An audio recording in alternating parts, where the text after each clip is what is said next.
last week saw the annual SOLAS Big Boat Challenge on Sydney Harbour.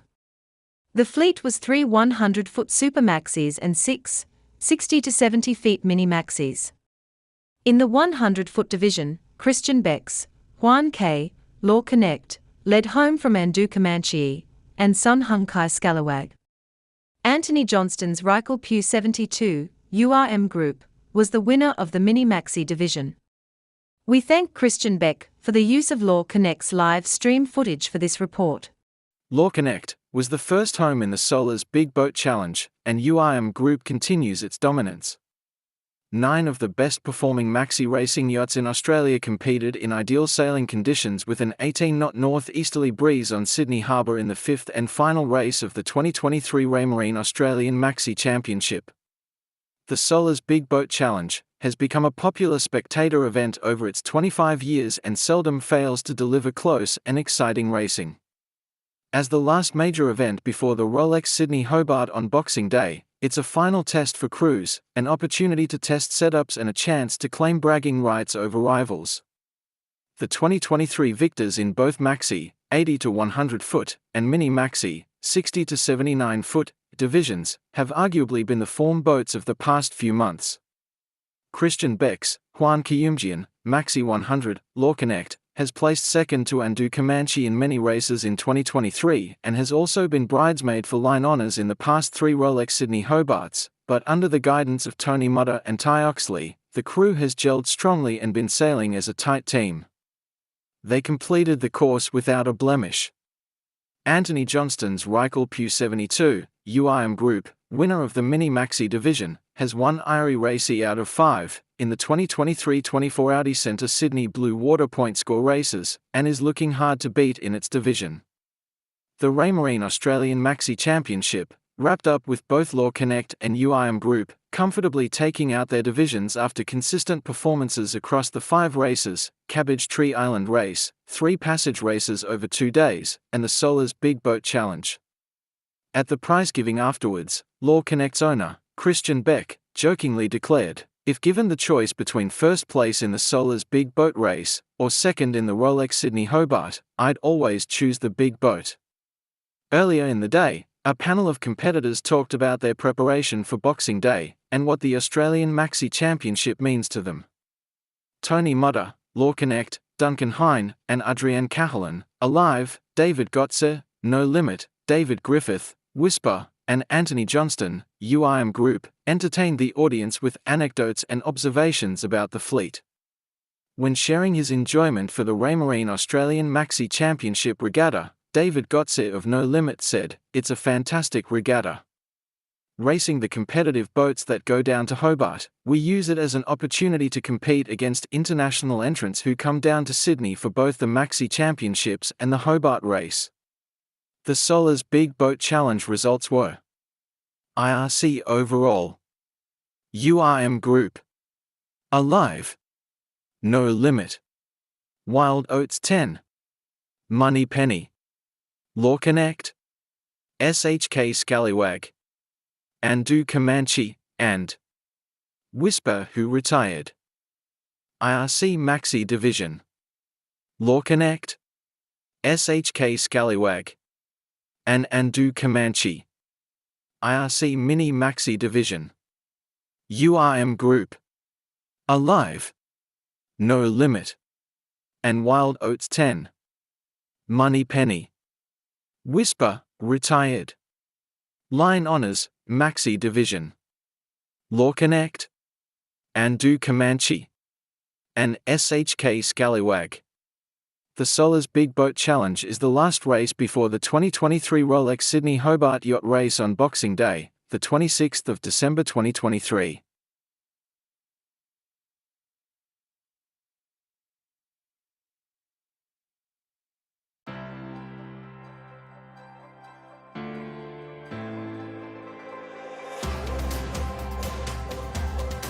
This is your weekly Global Sailing Highlights show, the world on water for week ending December 15, 2023.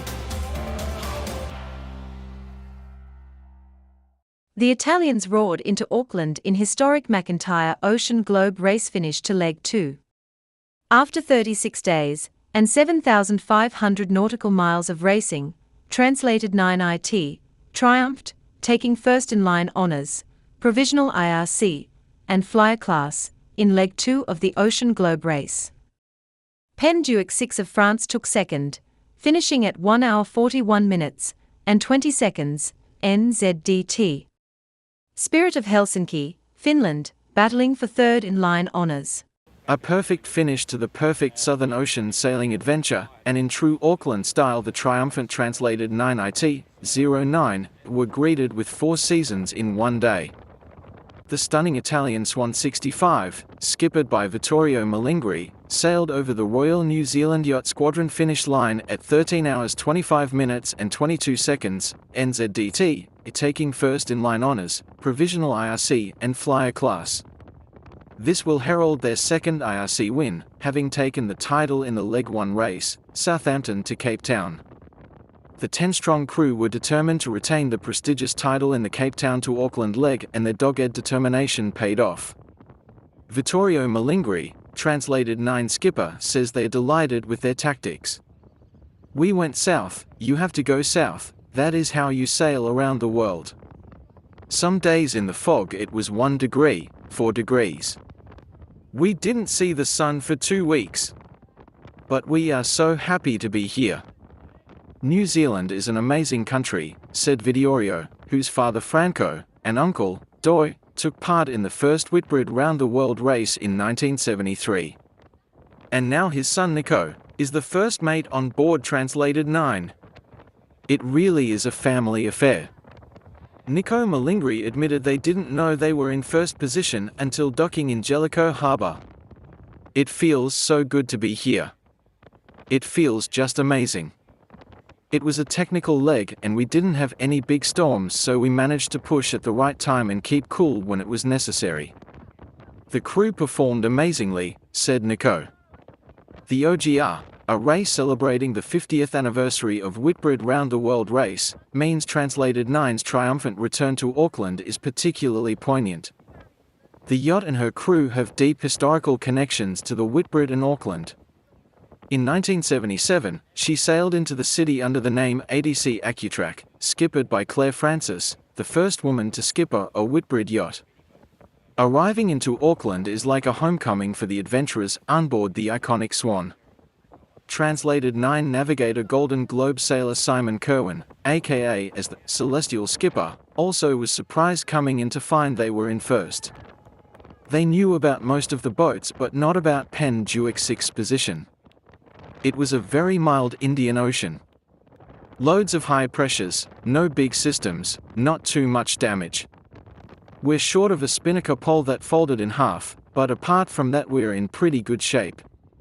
As for plans for today, I'm not sure what comes first. Shower, beer or food? I think beer, as I've already had a shower thanks to the champagne, laughed Simon. Translated 9 took the most southerly route of the fleet, only being forced north to round the third waypoint en route from Cape Town. They battled with Penn-Duick 6 throughout the leg, with things getting particularly interesting when Penn-Duick 6, skippered by Marita Barley, took the controversial decision to sail through the Bass Strait between Tasmania and Australia. For a while, it looked like the gamble might have paid off, but translated 9's position continued to offer the better winds, aiding her perfectly around the often difficult Cape Ranger. It's notorious for producing some surprises for rounding the North Island, but not so on this occasion. Now it's time to celebrate for the crew of translated 9, and few cities will offer a better welcome. Taki Auckland Unlimited, the organisation that invested $175,000 on behalf of Auckland Council to bring the race to Auckland, are naturally very proud of what Auckland has to offer the weary sailor. The month-long stopover is anticipated to generate at least $2.1 million GDP for the Auckland economy. No doubt much of that will be generated by the crew parties over the coming days. Feels so good, guys. Feels so good. It was a long leg, pretty tricky. It feels amazing, man. Like it's like a dream. It's really a dream coming true. It was a technical one. We were lucky not to have very big storms, a lot of high pressure, but we managed to push when it was the time and to keep cool when it was the moment to keep it cool, it was great. All the crew performed amazingly. All the guys was amazing. This guy here, right here, it's a beast. It's a monster, guys. At what moment did you knew that you are first? No, right now. Because I had the feeling when Clara told you you are first, you are looking like. No, we before. didn't know. We had like the position of Spirit like a couple of days ago, and that was it. Like last position of Pendwick was like near Tasmania. Yeah, you've got about on IRC. You've got about a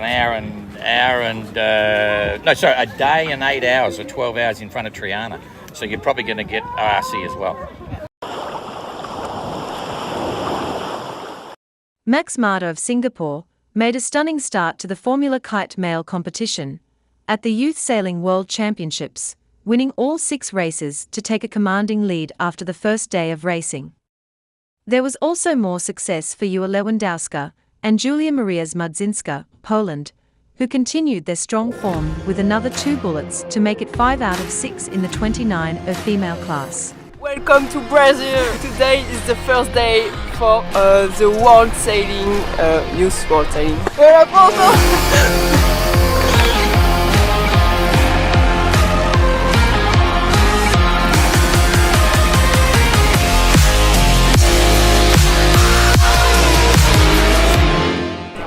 There is a good windy. I think that there is a big float and for a good nation.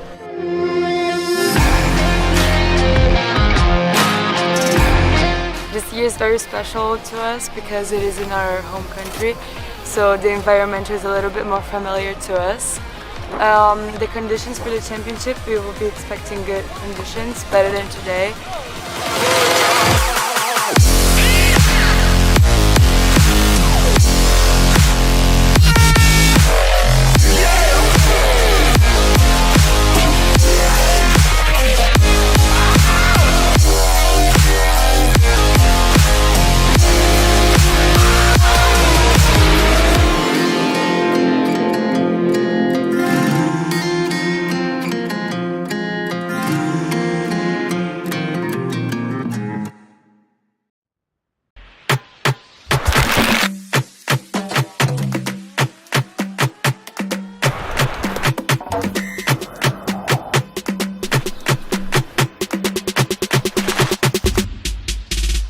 Today I feel good, I'm relaxing before going to the water.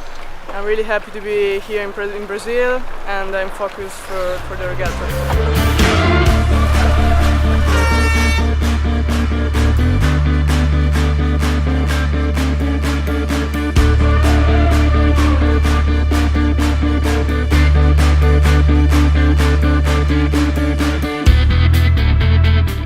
And for the week we're hoping for good weather and we're also hoping to learn a lot from the really good fleet, and this is our first Youth World and I think it's going well so far.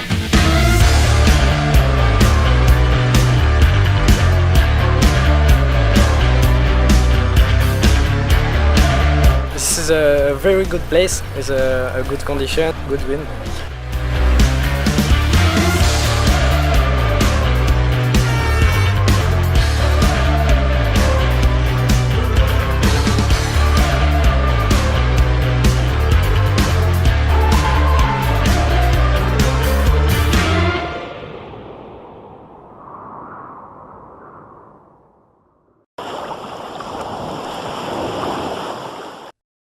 After 23 days and 64 races in Gran Canaria, at the SSL Gold Cup it all came to the Final Four, and the Grand Final. The inaugural Football World Cup in sailing's thrilling conclusion. It all started with 56 nations, qualifying at Lake Neuchatel to make the Final 40 at the Gran Canaria Final Series with 5 rounds of competition to reach this stage. The wind may have been light, but as the 5-minute countdown to race began, the tension was the equivalent of a hurricane. In sailing, the race starts well before the starting gun as the teams jostle for position, aiming to start in the perfect place at top speed.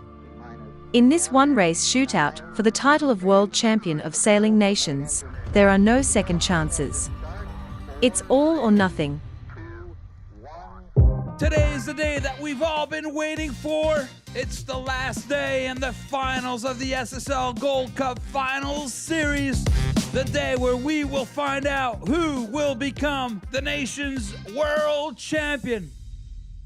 1, 2, 3. In the final race of the SSL Gold Cup Finals Series, it was a completely wild start, as we only saw 2 boats having a good, clean start.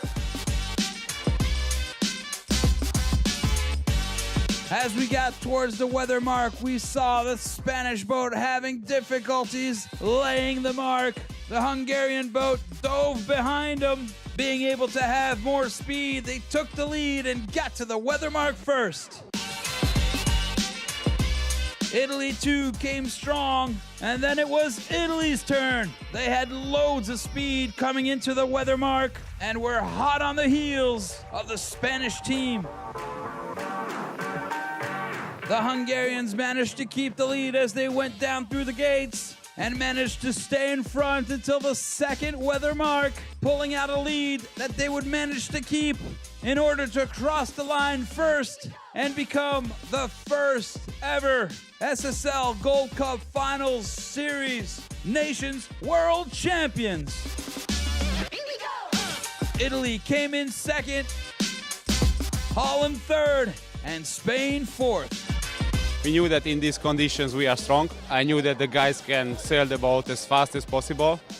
So I can say that it was a pleasure to be on the tactician side. I had zero doubt that we can make it. So it was just amazing.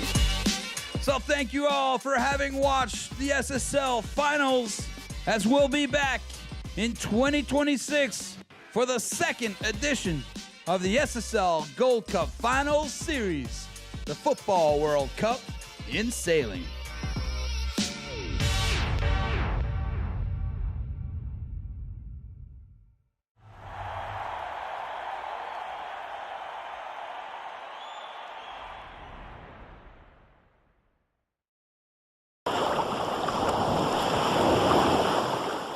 Tokyo 2020 gold medalist Matt Wern continued his fine 2023, winning the ILCA 7 class ahead a strong field including his Australian squad mates, and New Zealand's 2022 world champion Tom Saunders, and 2023 World Championship bronze medalist George Gautry. "We had 4 great days of racing with big breeze and good waves," noted Wern. The ILCA 7 squad now have their sights set on the 2024 World Championships, which will take place on home waters out of Adelaide Sailing Club from the 24th of January. So just wrapped up Sail Melbourne. Pretty happy with how the event went. Really tried to make it as perfect as I could, but had a big breakage on the last day, which coming out of the last 3 races, which is a little disappointing, but what can you do? Yeah, we've had 4 great days of racing with big breeze and good waves, so it's made for a tough few days, but also it's also nice sailing the laser and the ILCA and that sort of stuff.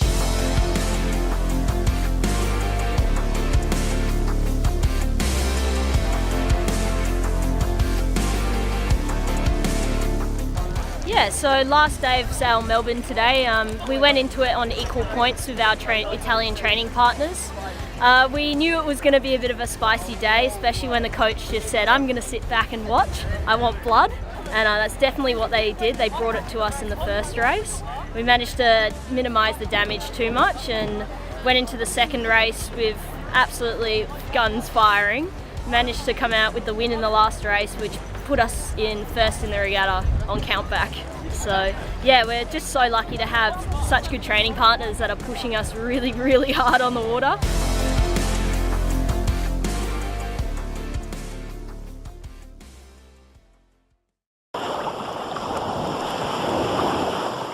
Day 2 at the IQFoils Games in Lanzarote brought us a full day of exhilarating course racing. The men's class blazed through 5 intense races, with the reigning world champion, Dutch powerhouse Luc van op Zeeland, leading the charge. Meanwhile, in the women's class, Shannon maintains her dominance after completing 4 course races. Lanzarote IQFoils Games, Day 2.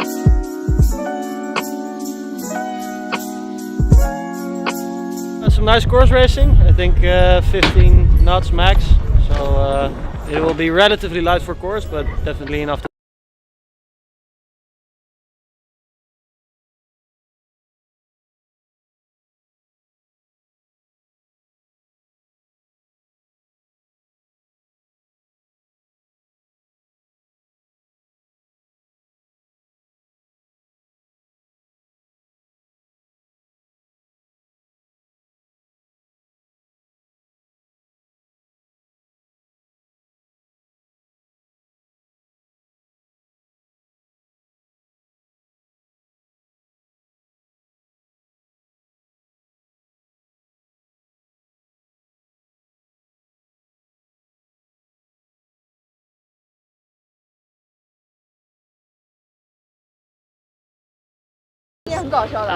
It was pretty good, nice wind, so yeah, I'm pretty happy, and I just hope we get more wind tomorrow. Yeah, it's a really nice place. We come here every year to train because England is super cold, but yeah, it's nice wind and big waves at the moment, so yeah, it's a fun place to come.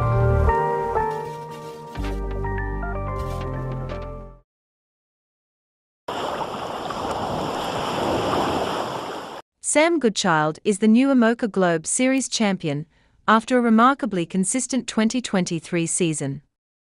After finishing third in the return to base, his fifth consecutive third-place finish of a remarkable debut season, the British yachtsman Sam Goodchild was confirmed as IMOCA Globe Series champion for 2023. And it came at the end of a year that saw him travel around 32,000 nautical miles in races, first on board second-placed finisher Wholesome PRB for much of the ocean race. Then he lined up in the guide of Bermude's 1000, the Rolex Fastnet race, the Defi Azimuth 48 Hours, and the Transat Jacques Vabre. J'ai commencé l'année en janvier à faire l'Ocean Race en équipage, et puis on finit là en solitaire avec le Transat. C'était quand même... que ça se passe comme ça, c'est dingue. J'attendais jamais que ça se passe comme ça. C'est génial. Et oui, je suis premier du championnat Globe Series. Je pensais surtout que j'ai beaucoup navigué, à faire 2-3 projets en même temps. Donc c'était lourd, c'était costaud, c'était pas toujours simple, surtout à la maison. Je pense pour ma femme qui a fait l'Ocean Race et le projet IMOCA en même temps aussi, mais avec 2 enfants. Donc voilà, c'était une année intense, mais voilà, je pourrais pas espérer que ça se passe mieux que ça.